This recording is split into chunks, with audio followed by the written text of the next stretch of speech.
So this video is about 5 things that can destroy your marriage, and we're starting right now.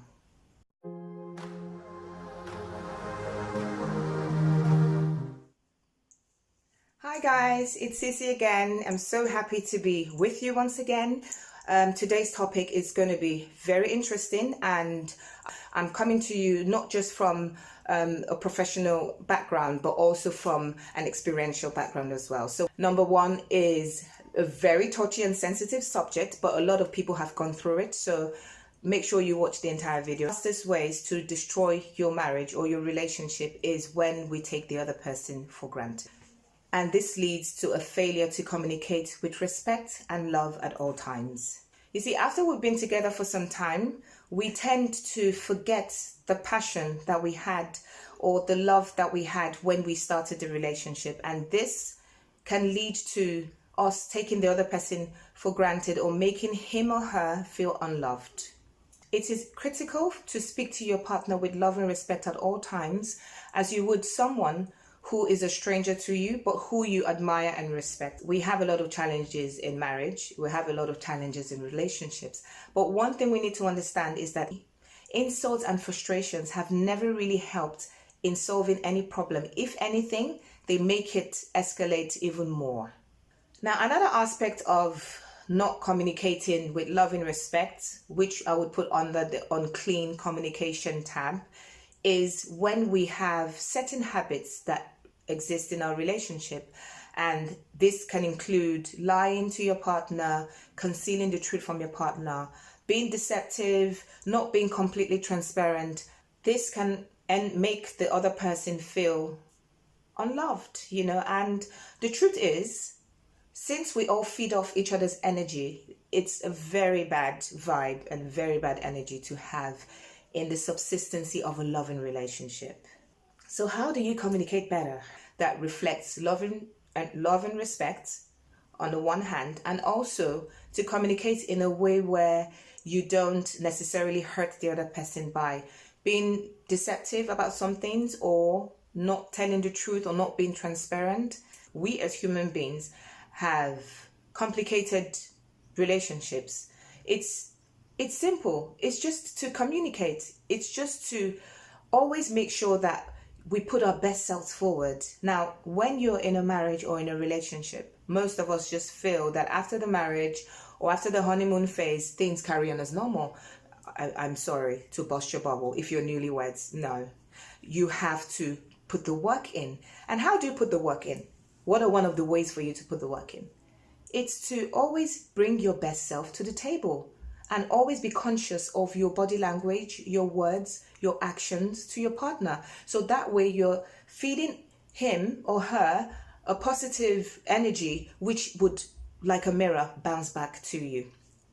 This one is a big one for me because I totally have seen the pros and the cons of reacting in a very emotionally charged state. You see, when a partner gets into the habit of reacting in an emotionally charged state, be it anger, fear, frustration, or sadness, this has a way of negatively impacting the receiving partner, and it can also hamper into destroying the level of communication in a relationship. It actually goes deeper than that. You see, we're all wired from a very early age on how we react to life's challenges or issues that life brings at us. For the most part, this emotional knee-jerk reaction that we always seem to do has started right from before we were even the age of 6. It's just the way human beings are wired.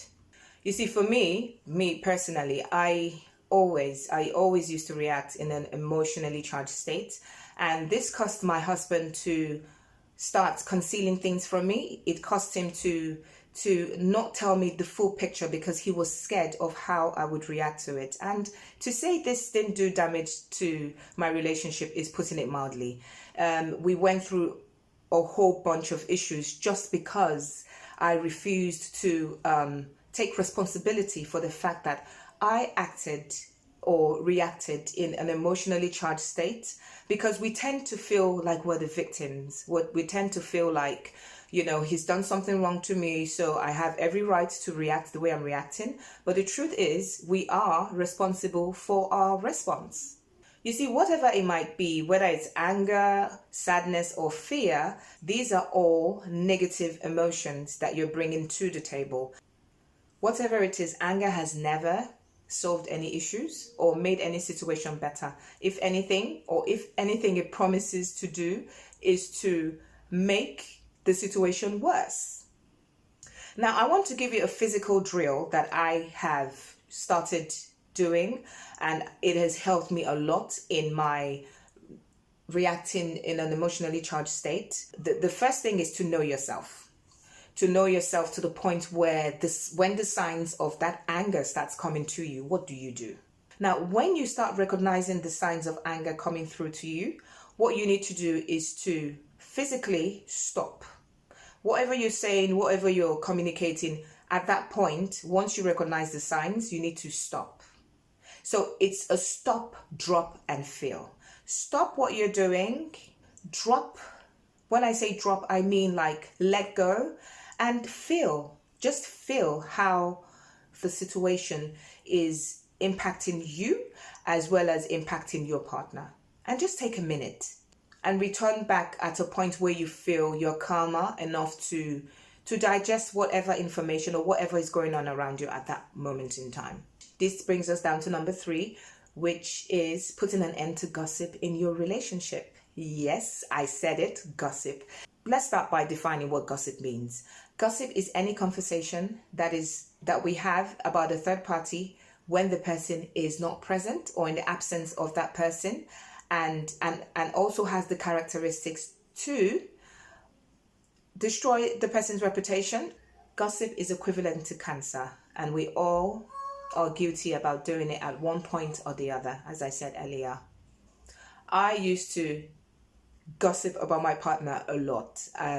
Would have issues, and it would be basically me maybe going to my mom or my dad or my brother or my sisters and reporting him essentially to them.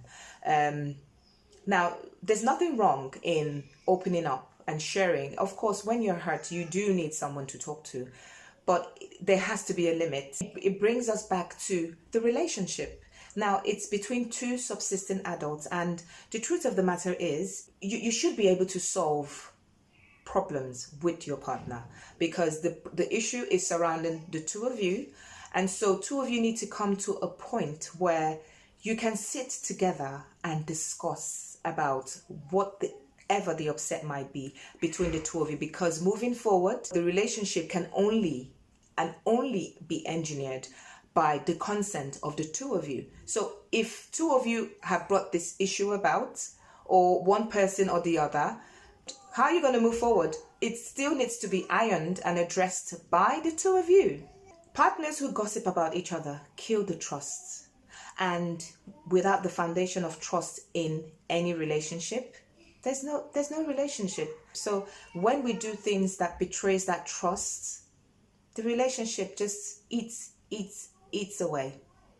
That's the sad fact. Now, sometimes this betrayal of trust is irreversible, especially when it's done over and over and over and over again. Or it's that special bond that exists between two loving partners. So outside of coming together to solve this problem on your own, to avoid this trap, it is very important for couples to agree, to physically come to an agreement, not to disclose private information about any issues they're having, and work together in humility to solve and resolve any issues they might be having. Now, this brings us down to number 2, taking yourself too seriously.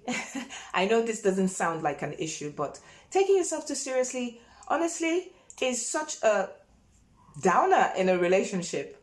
Okay, you get married and you go through the wedding phase, or romantic and stuff. You go through your honeymoon, still feeding off the romance, and then life happens, or the reality of life kicks in, where you start going through a challenge here, an issue there, and all of that. Now, this can make you start seeing life from a cynical point of view, Or it can also make you start to become very serious because we're scared. We're actually scared of challenges and issues coming to us, or we are reacting from the hurt and the pain we've had to go through in life. And so we become serious. We start taking ourselves seriously. We don't even laugh anymore.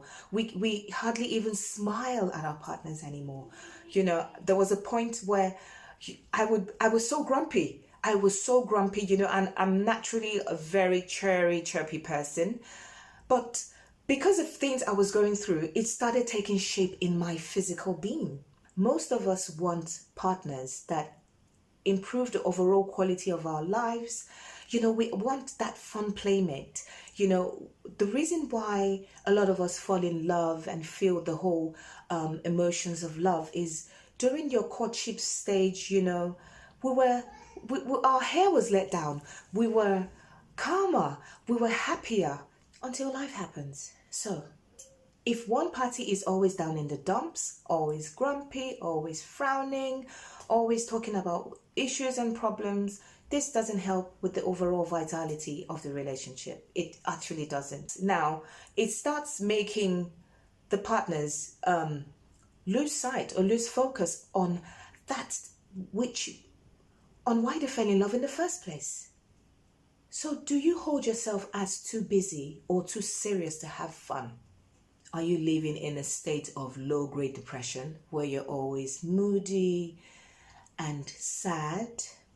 Or do you experience life as an angry victim where you're just so upset and sad at the fact that your spouse keeps doing things to you that doesn't build or edify you or even make you happy? Or perhaps you're more aware of your partner's flaws than his gifts. Having fun is all about attitude. So the question comes, where are you and your partner able to go through life and all of its challenges and still come back to a uniform place of giving and reciprocating love to one another? You have to find the ability to surpass every challenge and make your relationship not the altar where your love is sacrificed, but the altar where you're able to still come together as one and go through these issues without destroying your relationship or losing the color in your relationship. So find the silver lining in every cloud and make that resolute that no matter what the challenge is, you would still be there for one another, loving each other and supporting each other through thick and thin, as they say. Be happy and practice love in action. Now, this brings us down to number one. Remember, I told you that number one is such an interesting, controversial, and very sensitive subject. And it is about infidelity and cheating. A lot of couples have gone through it. You see, in the beginning of a relationship, there is always that fun, not just fun, the passion, the love, We all start a relationship, especially for those who are genuinely in love, from a very happy place, so to speak. As the relationship progresses, it's normal to actually to have like a reduced sense of passion, if you know what I mean.